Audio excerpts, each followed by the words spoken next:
हरे कृष्णा। तो अभी recently controversy spark हुई है जहाँ प्रभुपाद जी की एक कॉन्वर्सेशन है जो कि हमें उपलब्ध है। परफेक्ट क्वेश्चन परफेक्ट आंसर, पूर्ण प्रश्न पूर्ण उत्तर नाम की एक पुस्तक में उनकी कॉन्वर्सेशन है जहाँ पे वो कृष्ण को रास्कल कह रहे हैं। तो बेसिकली ये एलिगेशन है कि उन्होंने कृष्ण की ब्लास्फेमी की है उन्हें रास्कल बोलकर।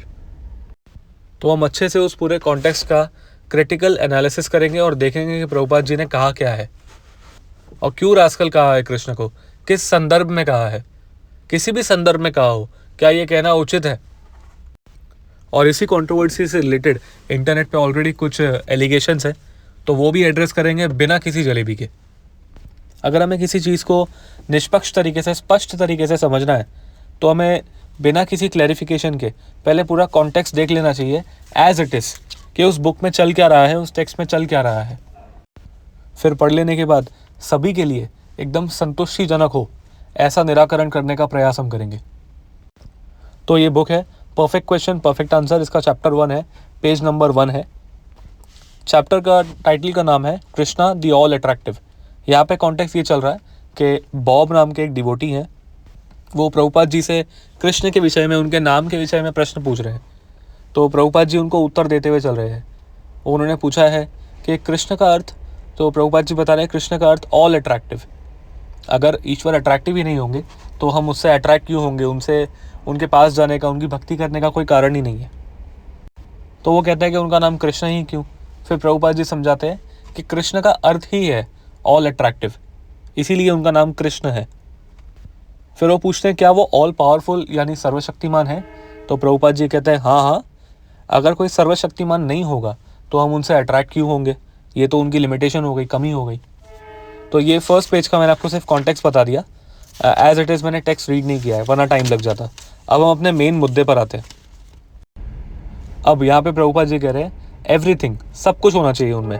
ही must be very beautiful, he must be very wise, he must be very powerful, he must be very famous. फिर आगे बॉब पूछते हैं is Krishna attractive to rascals. अब यहाँ पे कंट्रोवर्सी वाले शब्द पिक्चर में आ गए हैं। बॉब पूछ रहे हैं क्या कृष्ण रास्कल्स को भी अट्रैक्ट करते हैं। यहाँ पे जो डिवोटी हैं बॉब, उनके लिए रास्कल का मतलब यहाँ पे है, वो पूछ रहे हैं is Krishna attractive to rascals. यहाँ पे उनका रास्कल्स का मतलब है प्रोबेबली एथियस्ट या फिर अधर्मी लोग या फिर बड़े मिस्टीवियस लोग, जो मॉरली भी करेक्ट ना हो, कि किसी भी तरह के लोग हो सकते हैं। यहाँ पे कोई प्रश्न नहीं है। रास्कल्स मतलब बेसिकली एथियस्ट लोग हो गए या मिस्टीवियस लोग हो गए जो बहुत शरारती लोग हैं, प्रोबेबली क्रिमिनल्स भी हो गए। तो बहुत तरह के लोग आ गए इसमें, ठीक है, अनराइचियस लोग आ गए। तो यहाँ पे कोई भी पढ़ के बता देगा कि रास्कल का मतलब ये है। आगे प्रभुपाद जी कहते हैं oh yes he was the greatest rascal also. अब यहाँ पे प्रभुपाद जी ने बोल दिया है, कंट्रोवर्सी हो गई है स्पार्क। प्रभुपाद जी कह रहे हैं हाँ हाँ, कृष्णा रास्कल्स को भी अट्रैक्ट करते हैं और तो और वो खुद सबसे बड़े रास्कल है। तो बॉब पूछता है हाउ इज दैट, कैसे। प्रभुपाद हंसते हुए कहते हैं because he is always टीजिंग the gopis, यानी वो हमेशा गोपियों को परेशान करते रहते हैं, उनके साथ शरारतें करते रहते हैं। तो श्याम सुंदर एक डिवोटी हैं, वो पूछते हैं टीजिंग, शरारतें। प्रभुपाद जी कहते हैं yes, sometimes when Radha Rani would go out Krishna would attack her and when she would fall down she would say Krishna don't torture me in that way. They would fall down and Krishna would take the opportunity and kiss her. फिर प्रभुपाद जी हंसते हैं so Radha Rani was very pleased but superficially Krishna was the greatest rascal. अब यहाँ पे प्रभुपाद जी एक गोपनीय लीला का स्मरण करवा रहे हैं, वो बता रहे हैं। हालांकि ये सब ये सुनने के लिए एलिजिबल नहीं है। सबको लग सकता है कि ये तो एक छिछोरे स्त्री पुरुष वाली लीला है, ये हरकतें हैं, ये क्या कृष्ण कर रहे हैं। तो उन सब में हमें नहीं पढ़ना। ये अगर आप ये नहीं जानते तो आपका रस तत्व में, भक्ति तत्व में अभी प्रवेश नहीं है, आपको नहीं पता कि ये कॉलेज के छिछोरे लड़के लड़की वाली बातें नहीं हैं, तो हम उस पर नहीं जाएंगे। यहाँ पे कृष्ण आप इतने में शॉर्ट में समझ लीजिए कि बेसिकली राधा रानी के साथ लीला कर रहे हैं, उन्हें तंग कर रहे हैं और इनसे दोनों का इस प्रकार से आदान प्रदान चल रहा है और वो उन्हें परेशान कर रहे हैं और इस प्रकार से दोनों को आनंद आ रहा है। तो प्रभुपाद जी कह रहे हैं कि सबको परेशान कर करके आनंद देते हैं कृष्ण, तो वो भी बहुत बड़े रास्कल है उस हिसाब से, क्योंकि राधा रानी उनकी इस टीजिंग से, उनकी इस लीला से, उनकी शरारत से बहुत ही अत्यंत प्रसन्न होती है। आगे प्रभुपाद जी कहते हैं so unless rascaldom is in Krishna how could rascaldom be existent in the world. Prabhupada ji कह रहे हैं रास्कलडम इज इन कृष्णा। रास्कलडम का अर्थ है रास्कलपना। अब अगर आप रास्कल का अर्थ लेंगे शरारती या फिर मिस्चीवियसनेस, तो शरारतीपना, शरारती नेचर। प्रभुपाद जी कह रहे हैं अगर शरारती नेचर, ये शरारत करने की चेष्टा अगर कृष्ण में नहीं होगी पहले से, यानी कृष्ण यानी ईश्वर, अगर ईश्वर में शरारत करने की चेष्टा नहीं होगी तो वो संसार में नहीं आ सकती, क्योंकि संसार में सब कुछ कृष्ण से ही आ रहा है। ऐसी एक चीज़ नहीं है जो कृष्ण से नहीं आ रही।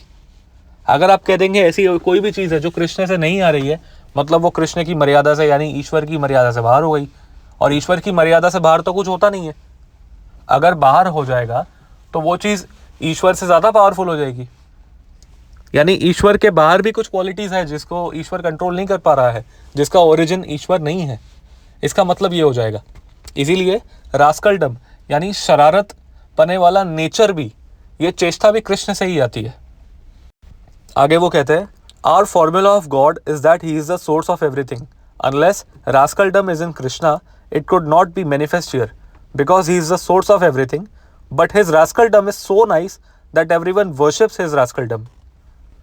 अब प्रभुपाद जी यहाँ पे क्लैरिफिकेशन भी दे रहे हैं, ऐसा नहीं कि कृष्ण को रास्कल बोल के छोड़ दिया। प्रभुपाद जी कह रहे हैं कि हमारा जो ईश्वर की परिभाषा है, आवर फॉर्मूला ऑफ गॉड, हमारी ईश्वर की परिभाषा इस प्रकार से है कि वो प्रत्येक चीज़ के सोर्स है, यानी हर एक चीज़ के उद्गम स्थान, चाहे वो जीव हो, चाहे वो प्रकृति हो, चाहे वो क्वालिटीज़ हो, चाहे वो शरारत वाला नेचर हो, चाहे वो कैसा भी हो, हंसी हो, मजाक हो, दुख हो, सुख हो, सब कुछ कृष्ण से आ रहा है। कुछ भी उनकी मर्यादा से बाहर का नहीं है। आप ये नहीं कह सकते कि ये कृष्ण से नहीं आ रहा है। अगर आप ऐसा कह देंगे तो फिर कृष्ण वहाँ पे अपूर्ण हो जाएंगे। फिर ऐसा हो जाएगा कि अच्छा उनके बाहर भी कुछ है, तो वो ज़्यादा इंटरेस्टिंग हो जाएगा ना फिर। तो कृष्ण की मर्यादा से बाहर कुछ भी नहीं है। नेक्स्ट लाइन में प्रभुपाद जी कह रहे हैं but his rascaldom is so nice that everyone worships his रास्कलडम।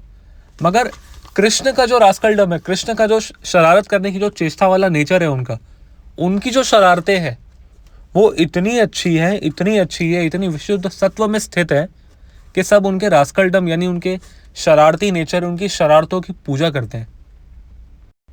शरारत सिर्फ कोई गंदा वर्ड नहीं है, शरारत आ गया तो गंदा वर्ड, ऐसा नहीं होता। शरारत गंदी तब होती है जब हम करते हैं गंदे इंटेंशन से।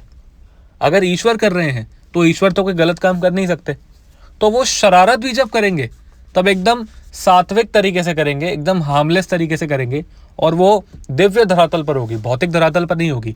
ऐसे चीप मजाक नहीं करेंगे वो। कृष्ण अगर कुछ कर रहे हैं तो वो आध्यात्मिक धरातल पर होगी, जिसे पारमार्थिक धरातल भी कहा जाता है। व्यावहारिक लीला नहीं है वो, व्यावहारिक रास्कलडम नहीं है, पारमार्थिक रास्कलडम है।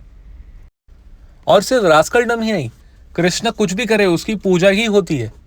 चाहे वो युद्ध करे, चाहे युद्ध से भागे, चाहे वो कुछ भी करे, चाहे वो खाना खाए, चाहे वो खेले, उनको जो करना चाहे वो करे, चाहे वो सारथी बने, चाहे वो भगवत गीता का उपदेश दे, उनकी हर एक लीला दिव्य है। जन्म कर्म च मे दिव्यम। भगवत गीता में वो कंफर्म कर रहे हैं कि उनका जन्म और उनका कर्म दोनों दिव्य है, भौतिक नहीं है, हमारे जैसा नहीं है। अब क्या भगवान कृष्ण मगध के राजा जरासंध को मार नहीं सकते युद्ध में? कितनी बार वो आधा युद्ध छोड़कर पीछे हट जाते हैं, उसे जाने देते हैं, और फिर वो युद्ध छोड़कर द्वारका आ जाते हैं। तो लोगों में पोर्ट्रे क्या हो रहा है कि वो युद्ध छोड़ के भाग गए, तो उनका युद्ध छोड़ के भागना भी दिव्य है। गुजरात में मंदिर है रणछोड़, कृष्ण को रणछोड़ कहा जाता है, रण छोड़ के भाग गए। अगर कृष्ण रण छोड़ के भाग गए तो ये तो बड़ी शर्म की बात है, ईश्वर होकर रण छोड़ के भाग गए। मगर फिर भी वो उनका कर्म दिव्य है, क्योंकि वो अपनी योजना से भागे, जानबूझ के। वो भय से नहीं भागे, वो मजबूर होकर नहीं भागे, इसलिए उनका भागना भी दिव्य है। वो बड़ी अपनी प्लानिंग से भागे। उनको पता है कि मुझे जरासंध को कैसे मरवाना है, आगे क्या करना है।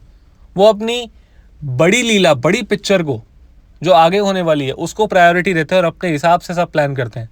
इसीलिए उनके जन्म, उनके कर्म, उनकी योजनाएं सब दिव्य हैं। गुजरात में मंदिर है रणछोड़ राय, मंदिर में कौन छे? राजा रणछोड़ राय छे। ये सेंटेंस सुना है आपने मंदिरों में? तो कृष्ण का रण छोड़कर भागना भी दिव्य है, और उनका गोपियों को उनके साथ शरारत करना, उन्हें टीज करना भी दिव्य है। आगे प्रभुपाद जी और क्लैरिफिकेशन देते हैं। वो कहते हैं no, rascaldom is not nice, but Krishna is absolute, he is God, therefore his rascaldom is also good. Krishna is all good, God is good. Bob कहते हैं यस। आगे प्रभुपाद जी कहते हैं therefore when he becomes a rascal that is also good, that is Krishna. Rascaldom is not good, but when it is practised by Krishna that rascaldom is also good, because he is absolutely good. This one has to understand. अब यहाँ पे Prabhupada ji further clarification करते हुए कहते हैं कि वास्तव में रास्कलडम यानी शरारती नेचर, मिस्टीवियस नेचर अच्छा नहीं है, ये अच्छा नहीं माना जाता है, मगर क्योंकि कृष्ण कर रहे हैं, वो पूर्ण ईश्वर है, इसीलिए अगर वो कर रहे हैं तो वो अच्छा ही करेंगे। वो कुछ भी करे, आपको ये समझ जाना चाहिए कि कृष्ण जो कुछ करते हैं वो अच्छा ही होता है। चाहे वो क्राइम भी कर रहे हो ना, तो वो इस तरह से करेंगे, आपको पता चलेगा अरे ये तो क्राइम हुआ ही नहीं। उनका हिसाब किताब ही अलग है। जन्म कर्म च मे दिव्यम, उनके जन्म और उनके कर्म दिव्य हैं। वो कुछ भी करे, वो अधर्म कर ही नहीं सकते। वो चाहकर भी वल्गर मिस्टीवियसनेस नहीं कर सकते, उनसे हो ही नहीं सकती, ये उनका एट्रीब्यूट नहीं है। हमें शास्त्रों से पता चलता है कि ये जो भौतिक जगत है वो वास्तव में आध्यात्मिक जगत का परवर्टेड रिफ्लेक्शन है। परवर्टेड यानी एकदम बेकार सी परछाई, एकदम बिगड़ी हुई परछाई है ये। यहाँ पे सब उल्टा उल्टा होता है, मतलब हर एक चीज की गंदी साइड आपको यहाँ मिलेगी। कृष्ण आध्यात्मिक जगत में दिव्य लीलाएं मजाक कर रहे हैं, तो यहाँ पे आपको सीरियस धोखेबाजी मिलेगी। आध्यात्मिक जगत में आपको विशुद्ध प्रेम दिखेगा, तो वही एकदम गंदा रिफ्लेक्शन होके यहाँ पे आपको काम वासना दिखेगी। वहां आपको जन्म मृत्यु जरा व्याधि नहीं मिलेगी, मगर यहाँ आपको जन्म मृत्यु जरा व्याधि मिलेगी। तो शरारत वहां भी है, शरारत यहाँ भी है, मगर वहां की शरारत कृष्ण कर रहे हैं, इसलिए वो दिव्य है। वो कभी भी भौतिक लालच से या किसी काम वासना से दूषित नहीं होती, क्योंकि वहां पे एटम से बने हुए लॉज नहीं चलते ना। वहां पे किसी को लस्ट नहीं है, क्योंकि वहां पे वैसा शरीर ही नहीं है। यहाँ पे तो सेंस ऑर्गन्स है, हमारी इंद्रियां हैं, जो भूखी पड़ जाती है, जिसे कुछ देख रहा है, जिसे कुछ सूंघना है, जिसे कुछ छूना है और जिसे भोग करना है। मगर वहाँ पे ऐसा नहीं है। वहाँ पे एटम से बना हुआ, ये परमाणु अणुओं से बना हुआ ये शरीर नहीं है। वहाँ पर फिजिक्स के लॉज अप्लाई नहीं होते, वहाँ पर काल के लॉज अप्लाई नहीं होते। तो इसीलिए वहाँ का सब कुछ आध्यात्मिक है, विशुद्ध स्पिरिचुअल है, और इसीलिए एकदम मॉरल है। पर यहाँ पे आके सब कुछ इमोरल हो जाता है। प्रभुपाद जी ने, अगर आप पढ़ेंगे तो 3 से 4 बार कहा है कि रास्कलडम बेकार है वास्तव में, यानी मिस्टीवियस नेचर, जो कि गंदा मिस्टीवियस नेचर है, वो अच्छा नहीं होता है। मगर क्योंकि कृष्ण अगर कुछ कर रहे हैं तो इसीलिए कृष्ण का तो रास्कलडम भी पूजनीय है। कृष्ण कुछ भी करे वो पूजनीय है, भले ही वो शरारत है। उनका भाव समझिए, और अगर आप ये भाव नहीं समझ पा रहे हैं तो अभी आपका शास्त्रों में, भक्ति में, रस में, कृष्ण में प्रवेश नहीं है। आप इससे दूर रहें तो अच्छा रहेगा। किसी रसिक वैष्णव आचार्य के अंडर रहें, उनसे शास्त्रों का अध्ययन करें, योग्यता प्राप्त करें, और फिर प्रभुपाद जैसा रसिक संत को पढ़ने की कोशिश करें। या प्रभुपाद जी के ही ग्रंथ पकड़ लें, वो आपको जीरो से हीरो, सड़क से उठा के स्टार बना देंगे वैकुंठ का। और रास्कल का आप वैसे भी शाब्दिक अर्थ भी ले लेंगे तो उसमें सिर्फ शरारत होता है, और कुछ कोई ऑफेंसिव वर्ड नहीं है। वो कोई ऑफेंसिव वर्ड होता तो वो बिल्कुल गलत होता। हालांकि ब्रज के संत तो क्या क्या बोल जाता है वो हम यहाँ बोल भी नहीं सकते। और ये जो आप आउट ऑफ कॉन्टेक्स्ट ये सब चीज़ें पकड़ के चल रहे हैं, मैं जो नहीं जानते मैं उनके लिए कहूँगा, आप कोई भी रैंडमली 2 बुक्स पकड़ लो, आप उनके कोई भी रैंडम लेटर्स पकड़ लो, आपको पता चल जाएगा कि उन्होंने कृष्ण के लिए क्या किया है। वो कृष्ण को क्या सिद्ध करना चाहते हैं, वो रास्कल सिद्ध करना चाहते हैं कि क्या सिद्ध करना चाहते हैं। वो कोई भी आप 1-2 बुक्स उठा लो उनकी, छोटी सी, भले ही 50, 60, 80 पेज की छोटी सी, आपको पता चल जाएगा कि वो क्या करना चाहते हैं, उनका सार क्या है। इंटरनेट पर हर चीज़ आउट ऑफ कॉन्टेक्स्ट देखने से काम नहीं चलता। यहाँ पे एक एलिगेशन लगता है कि अगर रास्कल इतना ही कोमल वर्ड है, इतना ही नॉर्मल वर्ड है, तो अपने माता पिता को रास्कल बोल लो। अब ये जिसने भी कहा है उसका रस में, भक्ति में प्रवेश छोड़िए, उसका कॉमन सेंस और लॉजिक में भी प्रवेश नहीं है। रास्कल एक बहुत ही कैजुअल वर्ड है जिसका अर्थ होता है यूजुअली शरारती और बदमाश, एकदम नॉर्मल भाषा में। सीरियस वाला कोई क्रिमिनल बदमाश नहीं, नॉर्मल हमें से जैसे हमारे माता पिता भी हमें कैसे कह देते हैं कि बदमाश, उस कॉन्टेक्स्ट में बदमाश जो हल्की फुल्की शरारतें करता हो, हार्मलेस शरारतें, नॉन ऑफेंसिव शरारतें, ऐसी शरारत करने वाले को कहते हैं रास्कल। सबसे पहली बात, ये एकदम शाब्दिक अर्थ है। ईश्वर से तो हमारा एकदम फॉर्मल रिलेशनशिप है, कृष्ण बता रहे हैं कि वो हमारे पिता हैं, ईश्वर हमारे पिता हैं, हम उनके सनातन अंश हैं। ममैवांशो जीव लोके जीव भूता सनातन, हम उनके सनातन अंश हैं। तो फिर प्रभुपाद जी इन्हें रास्कल क्यों कह रहे हैं? और क्योंकि ये भी हमारे आध्यात्मिक पिता है, तो फिर अपने व्यावहारिक माता पिता को भी रास्कल कहा जा सकता है उस हिसाब से तो। मगर नहीं कहा सकता, ये लॉजिक गलत है, नहीं कहा जा सकता। हर जगह कॉन्टेक्स्ट देखा जाता है, हर जगह कॉन्टेक्स्ट देखा जाता है, वो मैटर करता है। अब प्रभुपाद जी ने कृष्ण को कहा है, आप समझ रहे हो, कृष्ण को। आध्यात्मिक जगत में आध्यात्मिक दृष्टि से 5 प्रकार के रस है। ये आम जनता को नहीं पता होगा, मैं आपको आपकी भाषा में कॉमन सेंस में समझा देता हूँ। बाकी जो वैष्णविज्म में जिनका प्रवेश है वो ही जानते हैं। 5 प्रकार के रस होते हैं: शांत, दास्य, साख्य, वात्सल्य और माधुर्य। मैं फटाफट आपको बता देता हूँ इन सब की मीनिंग्स। शांत मतलब आप कुछ भी पेड़ पौधे, आप कुछ भी बने हुए हैं जहाँ पे आप इंटरैक्ट नहीं कर सकते। दास्य बहुत सबसे प्रबल और बहुत ही रिस्पेक्टेड एग्जाम्पल है हनुमान जी। जैसे हनुमान जी राम भगवान के दास है, तो वो हो गया दास्य रस, दास रूप में सेवा करना। साख्य रस यानी उनके सखा के रूप में उनकी भक्ति करना, जैसे वृंदावन के गोप कुमार। वात्सल्य रस जैसे यशोदा माता और उनके पड़ोसी, उनके माता पिता, उनके चाचा ताऊ नंद बाबा, वो हो गया वात्सल्य रस। और माधुर्य रस यानी गोपी भाव में सेवा करना। उसमें भी और फर्दर वेरिएशंस है, मगर हमें अभी इतने समझने की ज़रूरत है तो हम इतना समझ लेते हैं। ये 5 प्रकार के रस हैं। अब पहले हम भौतिक दृष्टि से देखते हैं कि आप रास्कल किस किस को बोल सकते हो। ये आपको रस मैंने बता दिया है, अब आगे काम आएंगे। हम भौतिक दृष्टि से रास्कल है ना, या तो अपने सहपाठियों को, सहपाठी इन द सेंस हमारे हम उम्र को, यानी जो हमसे सेम उम्र में है, हमारे मित्र हैं, हम उन्हें रास्कल कह सकते हैं। या तो फिर हमसे जो छोटे हैं, जिनका हमसे थोड़ा साख्य है, व्यवहार है, हम उन्हें रास्कल कह सकते हैं। हम किसी बड़े को या किसी फॉर्मल रिलेशनशिप वाले को तो हम रास्कल नहीं कह सकते। भले ही शरारत वाले कॉन्टेक्स्ट में कह रहे हो, मर्यादा होती है, हम उन्हें रास्कल नहीं कह सकते, गलत बात है ये, एकदम अमर्यादित काम है ये, हम उन्हें रास्कल नहीं कह सकते। माता पिता एक बहुत ही फॉर्मल रिलेशनशिप होती है, इंटीमेट है नो डाउट, मगर एक बहुत ही फॉर्मल रिलेशनशिप है, तो हम उन्हें रास्कल नहीं कह सकते। हम अपने छोटे भाई, छोटे बहन, अपने मित्रों को रास्कल बोल सकते हैं, नो डाउट। ये सुनने में भी किसी को भी समझ में आ जाएगा, इसमें कुछ आपको पूछने की या कंफ्यूजन की कोई ज़रूरत नहीं है। अब सेम शब्द हम ईश्वर के केस में अप्लाई करते हैं। आप किस किस को रास्कल बोलने के लिए एलिजिबल हो ईश्वर में? देखिए, ईश्वर के जो अन्य स्वरूप है ना, यानी विष्णु तत्व केवल कृष्ण तो नहीं है, भगवान राम भी है, नरसिंह भगवान भी है, वामन भगवान भी है, बहुत लोग हैं। अच्छा, क्या नरसिंह भगवान के साथ आप साख्य रस में आदान प्रदान कर सकते हो? क्या ऐसा हो सकता है कि नरसिंह भगवान आपके सखा बन जाए या श्री राम आपके सखा बन जाए? एडल्टहुड में, बचपन में नहीं, एडल्टहुड में श्री राम आपके सखा बन जाए, ऐसा हो सकता है क्या, जब वो अयोध्या के राजा के पद पर विराजमान है? या आपका राम भगवान से या नरसिंह भगवान से माधुर्य रस हो सकता है? राम भगवान की तो हमें पता है कि एक ही पत्नी व्रत लेकर वो आए थे, तो उनसे आप माधुर्य रस का आदान प्रदान कर नहीं सकते। नरसिंह भगवान से आप कर नहीं सकते। वात्सल्य रस की बात आई कि हाँ, तो नरसिंह भगवान से आप वात्सल्य रस भी नहीं कर सकते, वो तो खुद उनका अवतार ही वो ईश्वर वाला है, वो ईश्वर वाले मूड में आए हैं, ऐश्वर्य वाले मूड में आए हैं। वो तो स्वयं प्रहलाद महाराज को अपने पुत्र की तरह चाट रहे हैं, तो उनसे आप वात्सल्य रस का आदान प्रदान कर नहीं सकते एज उनके पेरेंट्स या फिर गार्जियन बन के। राम भगवान के पेरेंट्स हैं नो डाउट, मगर राम भगवान एक बहुत ही गंभीर पर्सनैलिटी है। आप उनके लिए ये शब्द अमर्यादित शब्द यूज कर ही नहीं सकते। उनके लिए, उनके ऊपर वो सूट ही नहीं होता, उनकी ब्लास्फेमी है उनको ऐसा कहना। तो राम भगवान के तो पेरेंट्स भी जानते हैं कि राम भगवान कितने गंभीर है, और उनके पेरेंट्स भी गंभीर हैं लीला में भी, तो उनके लिए ये शब्द बनता ही नहीं है, वो अप्लाई ही नहीं हो सकता। अब बचे कृष्ण।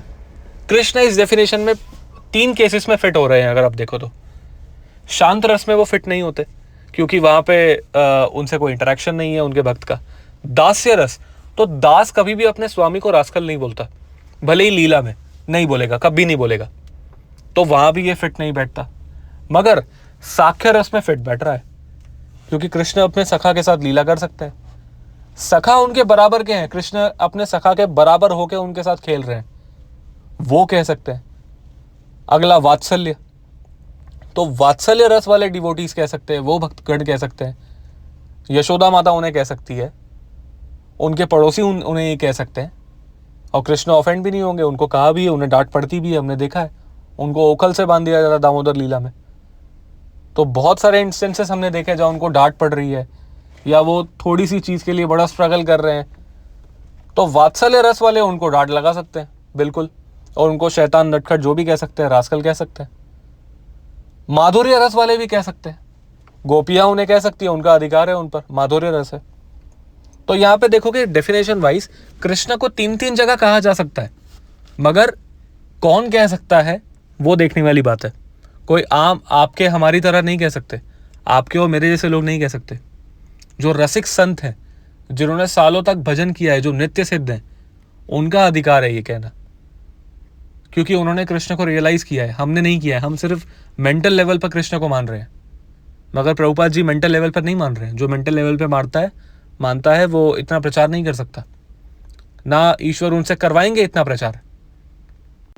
तो प्रभुपाद जी कितने बड़े रसिक संत है ये हमें बताने की जरूरत नहीं है, उनका काम बता रहा है और उनके ग्रंथ बता रहे हैं। तो Prabhupada ji no doubt in 3 रसों में से किसी एक में होंगे, हमें नहीं पता किस में है, हमें कंसर्न भी नहीं है कि वो किस में है, वो उनका निजी मामला है, उनका और कृष्ण का। मगर इस इशू के हिसाब से प्रभुपाद जी प्रोबेबली इन 3 रसों में से किसी एक में है, या तो साख्य, या तो वात्सल्य, या तो माधुर्य।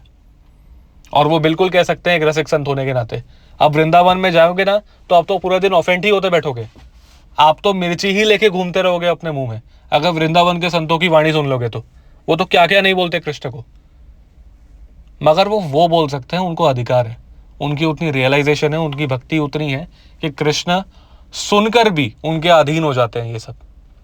जब प्रभुपाद जी या कोई रसिक संत कृष्ण को रास्कल भी बोलेगा तो कृष्ण उनके अधीन हो जाएंगे। तो ये उनके भजन का बल है, वो कह सकते हैं, हम नहीं कह सकते। तो बेवजह इंटरनेट पे विक्टिम कार्ड नहीं खेलें कि ये बोल दिया वो बोल दिया। ना आपको रास्कल का मतलब पता है, ना आपको कॉन्टेक्स्ट पता है, ना आपका भक्ति में प्रवेश है, ना आपका रस में प्रवेश है, आपका किसी चीज में प्रवेश नहीं है, आपका प्रजल्प में, प्रलाप में, व्यर्थ प्रलाप में प्रवेश है आपका। तो ये बहुत ही कॉन्टेक्स्ट के साथ ब्रीफ में हमने उत्तर दे दिया है पूरे के पूरे इस इशू का, पूरे के पूरे इस कंट्रोवर्सी का, सो कॉल्ड कंट्रोवर्सी। तो जिन्हें अभी भी रोना धोना करना है, विलाप करना है, वो करने में स्वतंत्र है, उनकी फ्री विल है। मगर ये डिवोटीज़ के लिए, भक्तों के लिए, आप बिल्कुल भी ऐसे स्टेटमेंट्स से बिविल्डर ना हो और अपनी साधना जारी रखें। 20वीं सदी के वास्तविक गुण, कर्म और उपलब्धियों के आधार पर सनातन भागवत धर्म के प्रचारक शिरोमणि श्रील प्रभुपाद की जय। हरे कृष्णा।